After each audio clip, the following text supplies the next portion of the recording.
Nas minhas contas, já é a terceira vez que nós abordamos esse capítulo. E não será a última.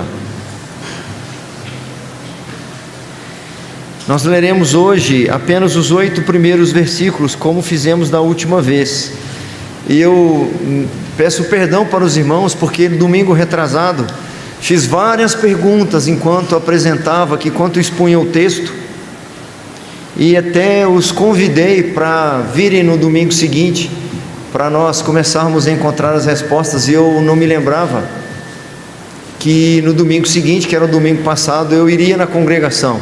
Então quem veio aqui, veio para cumprir o trato, eu não estava aqui para cumpri-lo. Não foi por desmazelo, mas é porque eu me esqueci que eu precisava levar Santa Ceia lá na congregação. Mas hoje estou aqui querendo o Senhor para cumprir o compromisso de encontrar algumas respostas que são muito importantes para nós.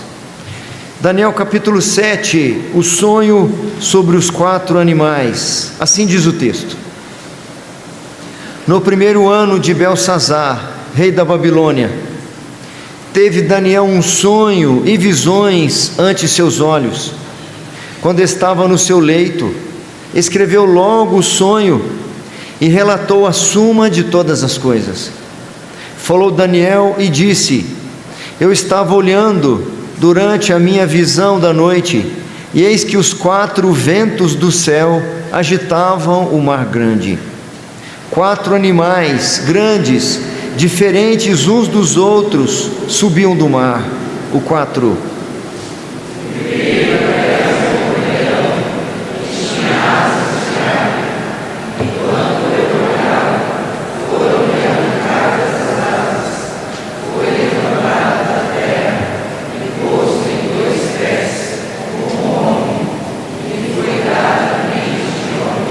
Continuei olhando, e eis aqui o segundo animal, semelhante a um urso, o qual se levantou sobre um dos seus lados.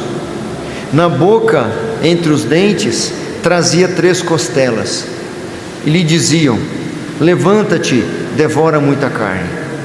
Depois disto, continuei olhando, e eis aqui outro, semelhante a um leopardo, e tinha nas costas 4 asas de ave. Tinha também este animal 4 cabeças, e foi-lhe dado domínio. Depois disto, eu continuava olhando nas visões da noite, e eis aqui o 4º animal, terrível, espantoso e sobremodo forte, o qual tinha grandes dentes de ferro. Ele devorava e fazia em pedaços, e pisava aos pés o que sobejava. Era diferente de todos os animais que apareceram antes dele, e tinha 10 chifres, e juntos o 8º. Estando eu a observar os chifres, eis que entre eles subiu outro pequeno, diante do qual 3 dos primeiros chifres foram arrancados, e eis que neste chifre havia olhos como os de homem, e uma boca que falava com as suas bênçãos. Oremos mais uma vez. Senhor, nosso Deus, engrandecido seja o Teu nome, ó Pai. Nesta hora nós Te imploramos, Senhor. Tua palavra foi lida, transcrita no nosso vernáculo, no português. Mas nós sabemos que as verdades aqui são verdades espirituais, e elas só se discernem espiritualmente. Por isso, Senhor, carecemos do Teu favor, do Teu Espírito, para que habilite-nos a compreendê-la. Abra a nossa compreensão, haja em nosso coração e vontade, para que recebamos da boa semente que nossa alma carece. Instrua-nos nesta hora, por amor do Teu nome, Senhor, por apreço à Tua palavra, por cumprimento das tuas promessas. Tudo isso te pedimos no nome precioso de Jesus. Amém. Nós já sabemos que há uma mudança de tom. Capítulo 7 inaugura um outro som. Agora uma linguagem profética, um texto apocalíptico.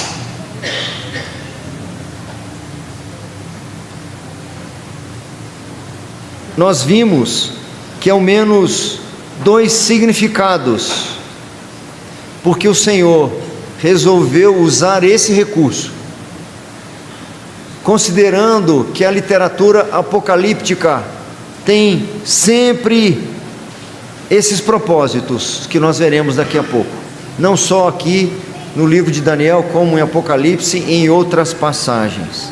Mas por ora, ao menos 2 significados que nós já vimos, que eu só os reitero. Primeiro significado, ou o primeiro propósito, encorajar Daniel. Nós já vimos isso no último sermão. As visões que são apresentadas aqui a partir do capítulo 7 e sonhos, têm esse primeiro propósito, encorajar Daniel para que ele permaneça firme, para que ele permaneça fiel diante do ministério que tinha. E quando nós voltamos para o capítulo 1, capítulo 2, capítulo 3 e em diante, nós já sabemos que estas visões e sonhos estão acontecendo paralelamente àqueles momentos.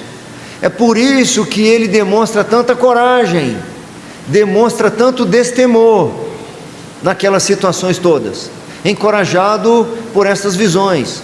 E o segundo propósito é fortalecer a fé da igreja. Quem anota o sermão já tem isso anotado. Fortalecer a fé da igreja. Eu até mudei um pouco a forma de apresentar, mas quer dizer a mesma coisa.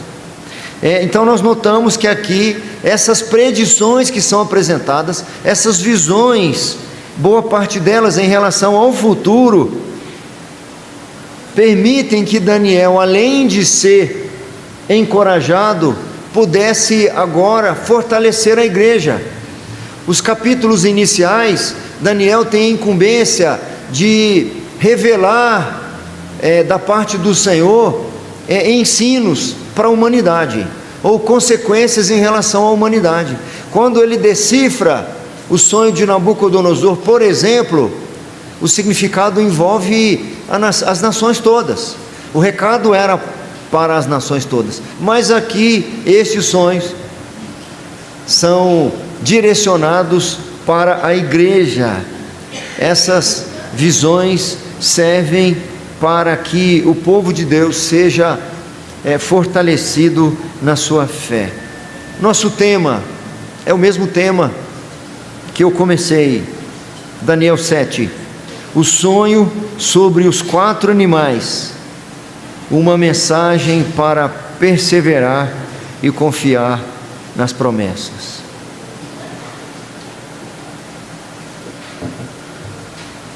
Se você esteve aqui no domingo retrasado, quando eu repito agora esse tema, é possível que você comece a se lembrar de questões que foram levantadas, perguntas que foram feitas e ainda não foram respondidas. O leão, o urso, o leopardo e o animal misterioso, um prenúncio do crescimento do mal. Nós falamos para e passo, ou passo a passo, de cada um desses animais da visão de Nabucodonosor e o seu significado. Nós já sabemos que o leão, lá do versículo 4, representa o primeiro grande império, que era o próprio Império Babilônico, que é simbolizado aqui no leão. O urso seria o segundo império, menos nobre, mas mais aguerrido do que o primeiro, e que subjugaria o primeiro. O segundo seria dos medos e dos persas, simbolizado aqui no urso. O terceiro animal, o leopardo, simbolizando um terceiro império, que seria o Império Macedônio, ou seja, o Império Grego, que subjugaria o império anterior, que seria dos medos e persas, ainda mais violento, ainda mais voraz, ainda mais ágil.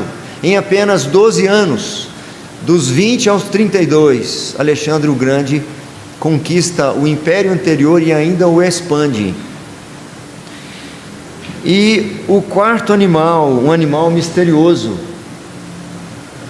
apresentado lá nos versículos 7 e 8, não há similaridade com nada na natureza, não há nenhuma correlação com nenhum outro animal, porque os animais anteriores foram usados, foram descritos daquela forma, porque eles demonstravam aptidões semelhantes a daqueles animais.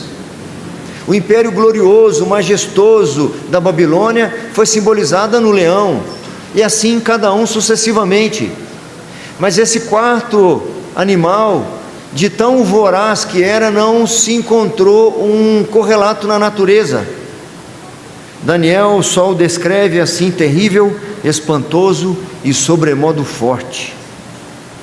Em outra versão, ao invés de sobremodo forte, tem a seguinte expressão: bravíssimo. Depois do Império Grego, que era o terceiro, simbolizado aí no leopardo, quando nós olhamos a história, que nós já passamos por esses acontecimentos, o império que sucede ao Império Grego é o Império Romano. Naturalmente, Daniel aqui não traz essas explicações. O povo aqui não tinha conhecimento exato de que cada animal representava aquele governo em particular, e sim algum governo que sucederia o outro, que oprimiria o povo de Deus. E o Império Romano, de fato, foi ainda mais vigoroso, mais voraz do que os impérios anteriores. Nós vimos aqui que suas conquistas alcançaram a Ásia Menor, a Síria, a Sicília, a Grécia, a Macedônia, a Espanha, a Gália, uma boa parte da Alemanha e também da Bretanha. Isso tudo ainda com Júlio César.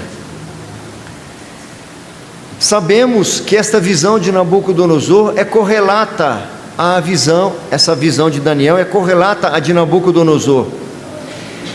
Lá, no significado da visão de Nabucodonosor, nós encontramos: tu, ó rei, estavas vendo, e eis aqui uma grande estátua, esta que era imensa e de extraordinário esplendor, estava em pé diante de ti, e a sua aparência era terrível. A cabeça era de fino ouro, aqui simbolizado no leão. O peito e os braços de prata, simbolizado nos medos e persas. O ventre, os quadris de bronze, simbolizado no Império Grego. E depois ele diz: as pernas de ferro, os pés em parte de ferro. Não surpreende que, para simbolizar essas pernas e pés de ferro, fossem simbolizadas agora nesse animal misterioso, terrível e espantoso. Daniel descreve da seguinte maneira: o quarto animal, terrível, espantoso e sobremodo forte, o qual tinha grandes dentes de ferro. Ele devorava e fazia em pedaços e pisava aos pés o que sobejava. Os romanos expandiram o seu poder como nenhum outro império, e o fez com extrema crueldade. Avançava com uma insaciável avidez. Cada um desses impérios trouxe não só opressão para várias nações, conquistando vários reinos, massacrando vários exércitos, mas cada um desses impérios traziam consigo uma grande opressão para o povo de Deus. Então Daniel, preste atenção, está sendo alertado previamente que cada um desses impérios, e cada um mais horrendo do que o outro, traria sofrimento e dor para o povo de Deus. E nós fizemos perguntas ao longo do sermão passado.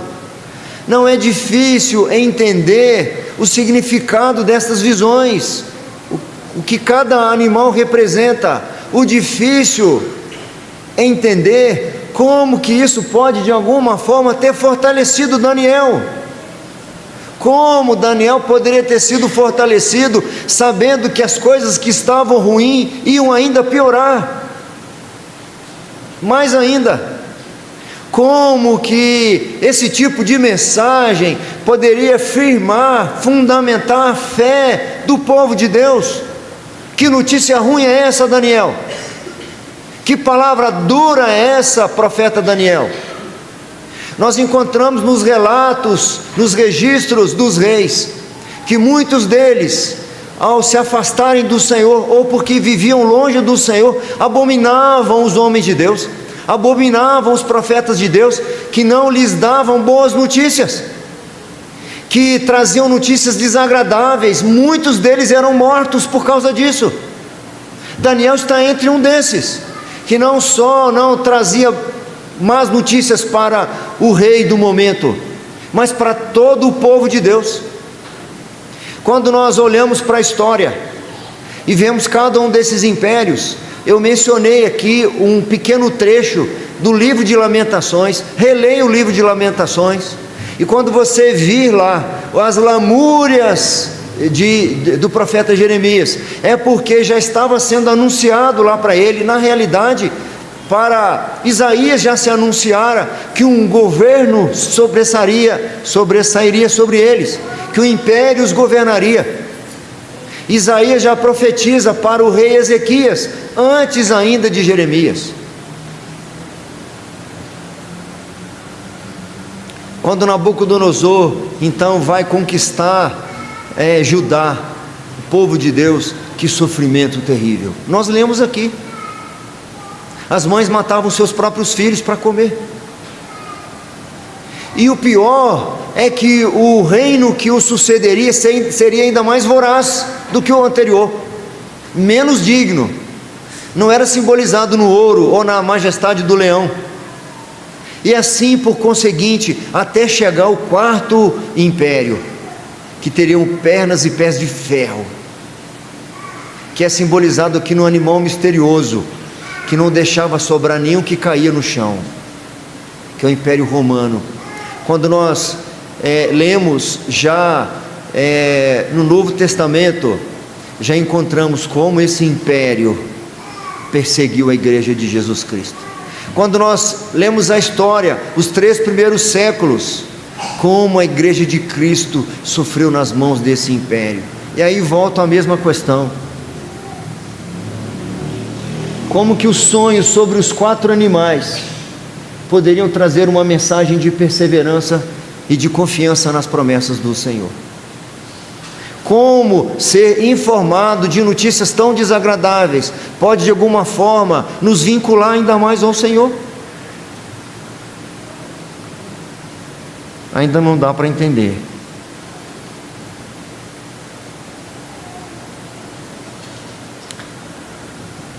Nós já sabemos, hoje é o 3º sermão nesse texto. No primeiro sermão eu apresentei 4 propósitos que são muito bem estabelecidos para toda literatura apocalíptica. Se você não anotou, eu não sei se vai dar para anotar, porque eu não coloquei ali. Eu não vou ler muito rápido, mas também não vou ficar repetindo, porque a gente precisa seguir. Se você tiver interesse, depois eu posso passar para você. Ou seja, eu preciso ler essas recomendações aqui, eu preciso levar em conta essas observações quando for ler o livro de Apocalipse, ou quando for ler qualquer literatura apocalíptica, porque os propósitos para esse tipo de literatura são muito bem claros, muito bem estabelecidos. O primeiro propósito: anunciar o crescimento do mal. Não há literatura apocalíptica que não faça isso. Nós lemos isso lá nas narrativas de João na ilha de Patmos, quando está descrevendo as revelações que ele recebe. Fala da besta, fala de coisas terríveis. Então, um dos propósitos é falar sobre o crescimento do mal. O segundo, falar sobre o cuidado de Deus por seu povo. Terceiro, a segurança de que o mal não prevalecerá. E o quarto propósito, a única coisa com duração eterna é o reino de Deus. Com isso em mente, nós seguiremos os 7, o 8, o 9, o 10, o 11 e o 12. Vez ou outra eu vou repetir. Hoje nós ficaremos no primeiro propósito, que é esse. Sumiu. Revelar o crescimento do mal. Eu insisto na pergunta. O sonho que Daniel tem o propósito de revelar o crescimento do mal. E como isso pode, de alguma forma, trazer alento para ele e para o povo de Deus. Eu vou apresentar aqui algumas razões. A primeira possível resposta é esta: para abrir os olhos.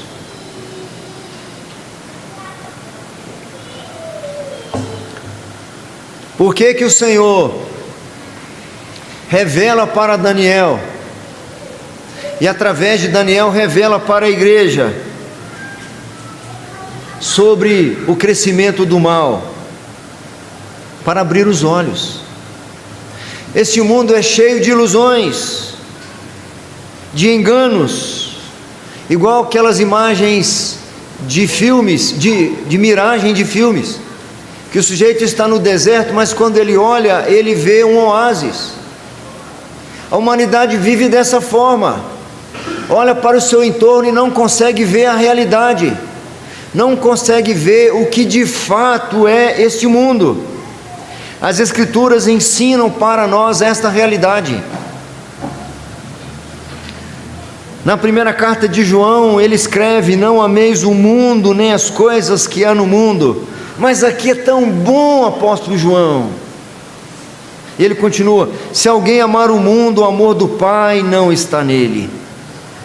Porque tudo o que há no mundo, a concupiscência da carne, a concupiscência dos olhos e a soberba da vida, não procede do Pai, mas procede do mundo. Ora, o mundo passa, bem como a sua concupiscência. Aquele, porém, que faz a vontade de Deus permanece eternamente. Daniel precisava ser alertado em relação a isto. Quando ele é esclarecido, quando ele é orientado, quando ele fica sabendo que o mal ia aumentar, tem um império ruim, mas depois desse veio um pior, e depois um pior, e depois um pior que todos os outros. É para abrir os seus olhos, para você ver a realidade desta vida, para você não ser enganado, como Salomão registra no seu livro de Eclesiastes: vaidade de vaidade, tudo é vaidade. As pessoas não conseguem ver, o mundo não consegue perceber, o homem natural não consegue ver, e muitos de nós ainda não conseguem ver, porque os olhos ainda não estão abertos. Ainda queremos a manutenção desta vida, queremos a repercussão desta vida, a reprodução dessas coisas. Queremos ainda encontrar satisfação nesta vida, queremos encontrar contentamento que jamais poderá ser encontrado nesta vida. Então o Senhor diz para nós: não vai melhorar, não vai melhorar, não vai ser mais fácil amanhã, o ano que vem não vai ser melhor. Jesus também, num chamado sermão profético, também numa literatura apocalíptica, disse: por se multiplicar a iniquidade, o amor se esfriará de quase todos. Não espere um mundo convertido ao Senhor, não espere isso.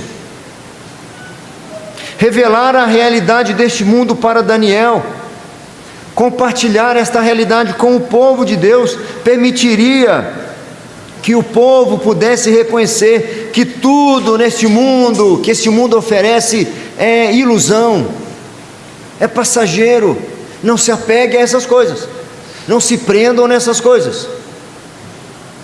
Toda alegria, toda satisfação, todo contentamento que se possa encontrar neste mundo são passageiros. Nada neste mundo perdurará. Nenhuma saúde, ninguém tem saúde de ferro, que ainda que fosse saúde de ferro, ferro também enferruja. Ninguém tem juventude para sempre, ninguém tem contentamento e satisfação todos os dias, todos os dias, todos os dias.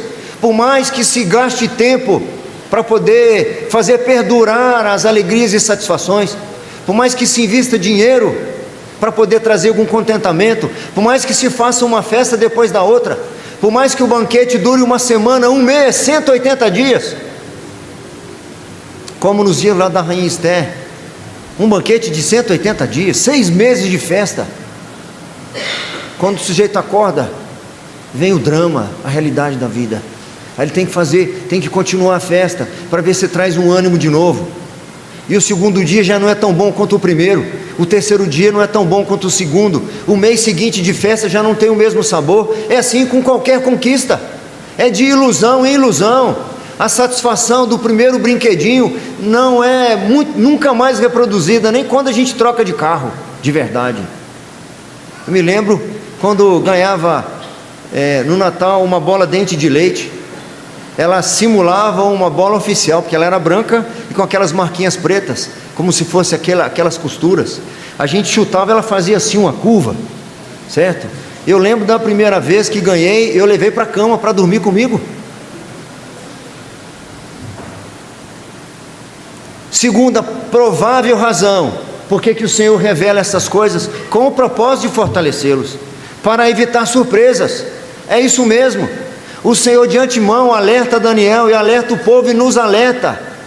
E isso ainda que aparentemente seja ruim e desagradável, na realidade isso tem um fim muito proveitoso. Não somos surpreendidos, meus irmãos, não podemos ser surpreendidos se por acaso pegarmos o resultado do exame. Eu insisto nesse exemplo sempre. Se pegarmos o resultado do exame e o resultado for desfavorável, nós não podemos ficar sem chão, porque não é o chão que nos sustenta. Nós não podemos ficar sem rumo, porque o nosso rumo não é a felicidade eterna nesta vida, a saúde plena para sempre. Nós não podemos ficar desapontados nem surpreendidos quando os ventos forem contrários, quando formos acometidos pelas adversidades. Nós não deveríamos nos surpreender com as más notícias, elas não deveriam causar um impacto terrível em nossas vidas, não deveríamos. Então Daniel está sendo encorajado, caso ao ser lançado na cova dos leões fosse devorado, ou antes disso, se de fato fosse condenado, ele não poderia depositar sua confiança no Senhor, desde que o Senhor o livrasse da cova dos leões. Ele não colocou essa condição, porque ele já estava fortalecido. Quando vem o decreto: olha, você está impedido de orar como fazia. Se você continuar orando 3 vezes ao dia, como costumava fazer, você e qualquer habitante do império serão jogados na cova dos leões. Daniel não se desesperou. E agora, que má notícia! Estou ameaçado de morte. O que esperar desse império? O que esperar desse mundo?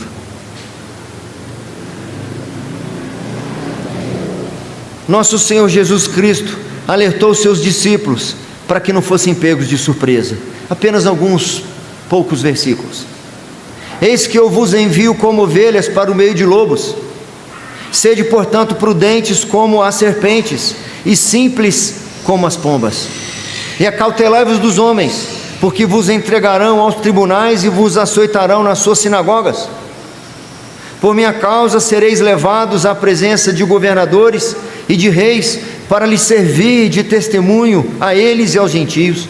Um irmão entregará à morte outro irmão, e o pai ao filho.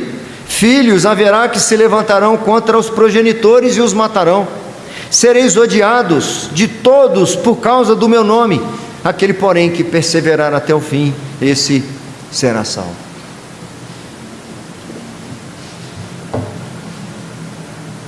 Os discípulos de Jesus não tinham outra coisa a esperar, senão que fossem odiados, e a autenticidade da sua fé, o carimbo que de fato autenticava a fidelidade ao Senhor, é justamente isso: sereis odiados de todos por causa do meu nome. Quando encontravam amor ao invés de ódio, aí vem a surpresa. Não é para fazer os discípulos sofrerem, não é para fazer Daniel sofrer com essas notícias desagradáveis, era para prepará-los, deixar Daniel, deixar seus discípulos mais fortes, forjar seu caráter para a jornada. O crescimento do mal era previsto, e ele não revela nenhum descontrole da parte do Senhor. É sim um alerta para que o povo de Deus estivesse prevenido. Terceira provável resposta: por que que o Senhor revela essas coisas desagradáveis? E como que essas coisas desagradáveis podem fortalecer o povo de Deus? Para revelar a providência de Deus. Não foi o destino que levantou Nabucodonosor e fez com que ele marchasse sobre Jerusalém, sobre Judá e Jerusalém. Não foi o acaso que fez com que Roma queimasse discípulos de Jesus vivos, fizessem tochas humanas, crucificassem os servos de Cristo. Pode parecer muito estranho para nós, mas tudo isso é fruto da providência divina. O Senhor é aquele que providencia o ar para respirarmos, os ventos favoráveis. O Senhor é aquele que providencia o pão de cada dia. É Ele que proporciona também a escassez.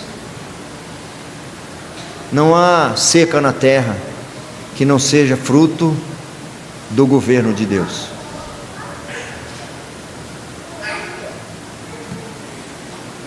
Um parágrafo da nossa confissão de fé, que eu já usei outras vezes em estudos nossos, capítulo que fala da providência, capítulo 5 da nossa confissão de fé.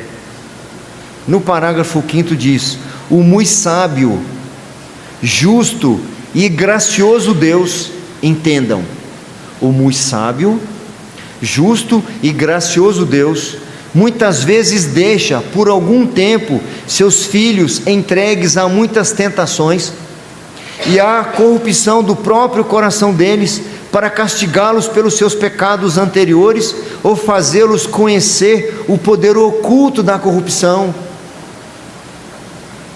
e o dolo do próprio coração, a fim de que eles sejam humilhados, para animá-los a dependerem mais íntima e constantemente do apoio dele, e torná-los mais vigilantes contra as futuras ocasiões de pecar, bem como para vários outros fins justos e santos. Deus é quem governa o rumo de nossas vidas. Não existem obras do destino, forças da natureza ou do acaso que poderiam um instante sequer governar nossa vida. Jó diz assim: está sabedoria com os idosos, na longevidade o entendimento? Não.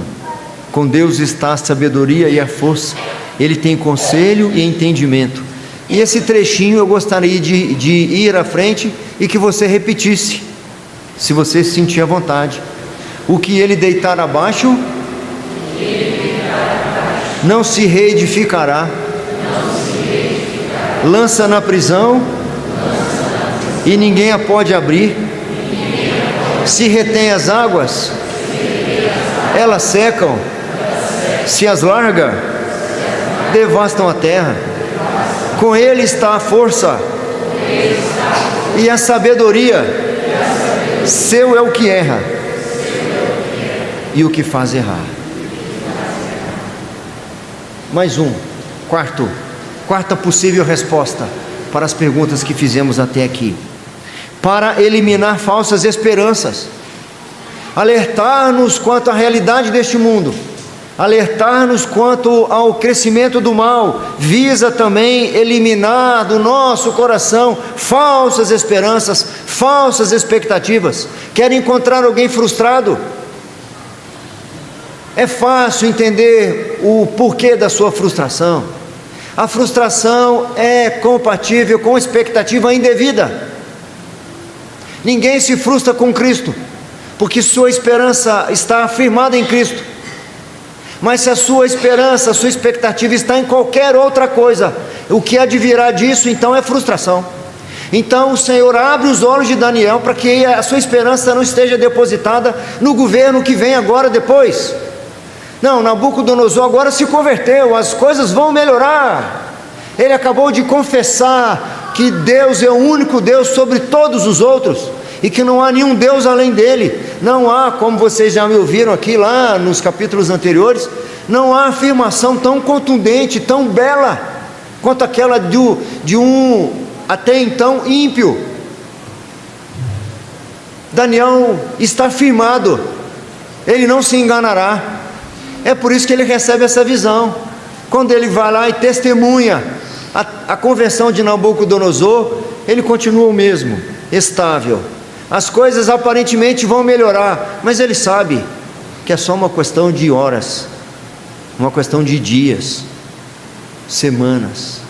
Em algum momento eu verei a notícia de algum mal crescendo, porque é o que se espera nesse mundo. Jesus ensinou isso, e Paulo, reiterando os ensinos de Jesus, ao escrever aos Coríntios, ele diz: se a nossa esperança em Cristo Jesus se limita apenas a esta vida, somos os mais infelizes de todos os homens. Dependendo da versão, pode estar miserável, é a mesma coisa. Eu acho que miserável é até melhor do que infeliz. Nós tentamos nos apegar a qualquer coisa que possa nos dar alguma motivação. Nós nos apegamos a qualquer coisa que possa nos dar algum incentivo, e quando se descobre a ilusão dessas coisas, a ilusão deste mundo, que essas coisas, as pessoas, o mundo inteiro não podem sustentar a vida do crente, então se experimenta a desilusão. Geralmente nosso sofrimento advém de perder alguma dessas coisas. Quando perdemos alguma dessas coisas, nós ficamos abalados. Expressões como: fiquei sem chão, meu mundo caiu. Mas como assim você ficou sem chão? O Senhor providencia situações como estas, para que de fato fiquemos sem chão, para percebermos que quem nos sustenta não era aquele chão, não era aquela amizade, não era aquele relacionamento, não era aquele dinheiro, não era aquele emprego, não era a juventude, não era a saúde. Nós somos sustentados por um fio de prata. Na linguagem de Eclesiastes, um fio de prata nas mãos do Eterno. Parece muito ruim num primeiro momento receber notícias como estas. Ficamos sem chão mesmo, quando a realidade nua e crua de que o mal se propaga. Nosso Senhor é quem providencia essas perdas, entendam isso. Está sentindo falta da juventude? Está assustado por conta de uma enfermidade grave? Não ache que é abandono do Senhor. Não ache que é abandono do Senhor. Não ache que é, pelo contrário, simplesmente uma vingança de Deus na sua vida. O Senhor muitas vezes proporciona situações como estas para redirecionar o nosso olhar. O que realmente é importante para mim? O que realmente é importante para você? Jesus vai dizer que onde estiver o meu tesouro, aí também estará o meu coração. E o último, meus irmãos, que eu já comecei a anunciar aqui, para redirecionar os olhos. Essas coisas todas foram abastecendo o coração de Daniel, meus irmãos. As notícias eram desagradáveis, mas elas os fortaleceu, porque ele enfrenta coisas como aquelas que estão descritas aqui nos capítulos anteriores. Ele não titubeia. Tem alguns comentaristas bíblicos que dizem o seguinte: todos os servos do Senhor, dos maiores aos menores, foi-lhes revelado suas falhas e fraquezas. Abraão, Isaac, Jacó, e aí por diante, todos eles, suas fraquezas, todos eles. Mas o Senhor, por sua infinita e maravilhosa graça, não quis que as falhas e fraquezas de Daniel fossem registradas. Certamente ele as possuía, mas nós não encontramos nos capítulos do livro de Daniel nenhum senão. O Senhor quer fortalecer, quer revelar como Ele pode fortalecer um homem durante uma vida no cativeiro, uma vida de sofrimento, uma vida vivendo como escravo, uma vida vivendo longe da sua terra, uma vida sem poder adentrar no templo, entoar louvores ao Senhor, uma vida de perseguição. Como é possível? Porque os olhos dele, como eu disse aqui agora há pouco, não estavam postos nessas coisas. Ah, minha terra tem palmeiras onde canta o sabiá. As aves que aqui gorjeiam, não gorjeiam como lá. Que sofrimento está em terra estranha. Oh, que dor está em terra estranha. Que sofrimento está exilado. Oh, que dor, coitado de mim, porque não posso ter vontade própria, não tenho direito de ir e de vir, estou cativo de um rei abominável. Os olhos dele estavam postos no Senhor. O Senhor permite que essas coisas sejam vistas, para que elas não sejam aquelas das quais nós esperamos coisas boas, mas para que então nós olhemos para onde nós de fato devemos esperar as coisas boas. Depositar a confiança unicamente no Rei Eterno. As adversidades são recursos preciosos que Deus usa para mostrar que dependemos dEle. Um texto que eu uso muito aqui, tem outros textos maravilhosos, mas esse texto é muito precioso, porque Jesus, quando está sendo tentado pelo diabo, tentado a quê? Tentado a se sobrepujar, a se sobressair, sendo filho de Deus, está com fome, não passe por isso, manda que essas pedras se transformem em pães. E ele então, para expressar que enquanto encarnado dependia era do Pai, para revelar de fato dependência, ele recorre a Deuteronômio. E o que Moisés diz lá em Deuteronômio? Que deve fazer com que o povo tenha os seus olhos fitos no Senhor. Cuidareis de cumprir todos os mandamentos que hoje vos ordeno, para que vivais e vos multipliqueis, e entreis e possuais a terra que o Senhor prometeu sob juramento a vossos pais.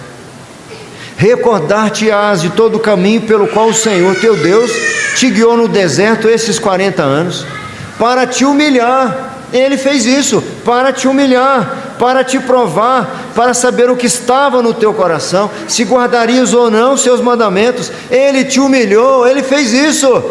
Ele te humilhou e te deixou ter fome, e te sustentou com maná que tu não conhecias, nem teus pais o conheciam, para te dar a entender que não só de pão viverá o homem, mas de tudo que procede da boca do Senhor viverá o homem. Nunca envelheceu a tua veste sobre ti, nem se inchou o teu pé nestes 40 anos. O Senhor nos faz decepcionados com as situações, frustrados com as situações, desenganados com as situações. Ah, minha saúde, o meu dinheiro. Pessoas quase morrem por causa de um prejuízo financeiro. Pessoas quase morrem antes da hora por causa da possibilidade do resultado do exame não ser favorável. Já morreu de ansiedade antes. O Senhor permite essas coisas para que os nossos olhos estejam postos nele, nas mãos do Senhor, nos caminhos do Senhor. Sabemos que todas as coisas cooperam para o bem. Sabemos que todas as coisas cooperam para o bem.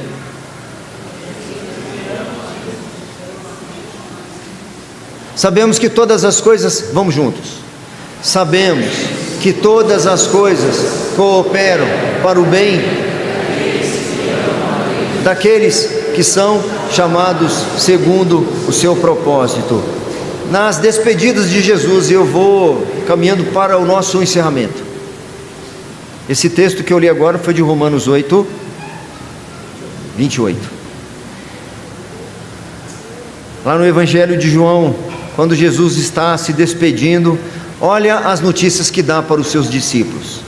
Tenho-vos dito estas coisas para que não vos escandalizeis. Eles vos expulsarão das sinagogas, mas vem a hora em que todo que vos matar julgará com isso tributar culto a Deus. Que notícia ruim, Senhor. Isto farão porque não conhecem o Pai nem a mim. Mas eu vos digo a verdade, convém-vos que eu vá. Mas que notícia triste, Senhor. Um pouco e não mais me vereis. Em verdade eu vos digo que chorareis e vos lamentareis, e o mundo se alegrará. Vós ficareis tristes, mas a vossa tristeza se converterá em alegria. Assim também agora vós tendes tristeza. Eis que vem a hora, e já é chegada, em que sereis dispersos, cada um para a sua casa, e me deixareis só. Contudo, não estou só, porque o Pai está comigo.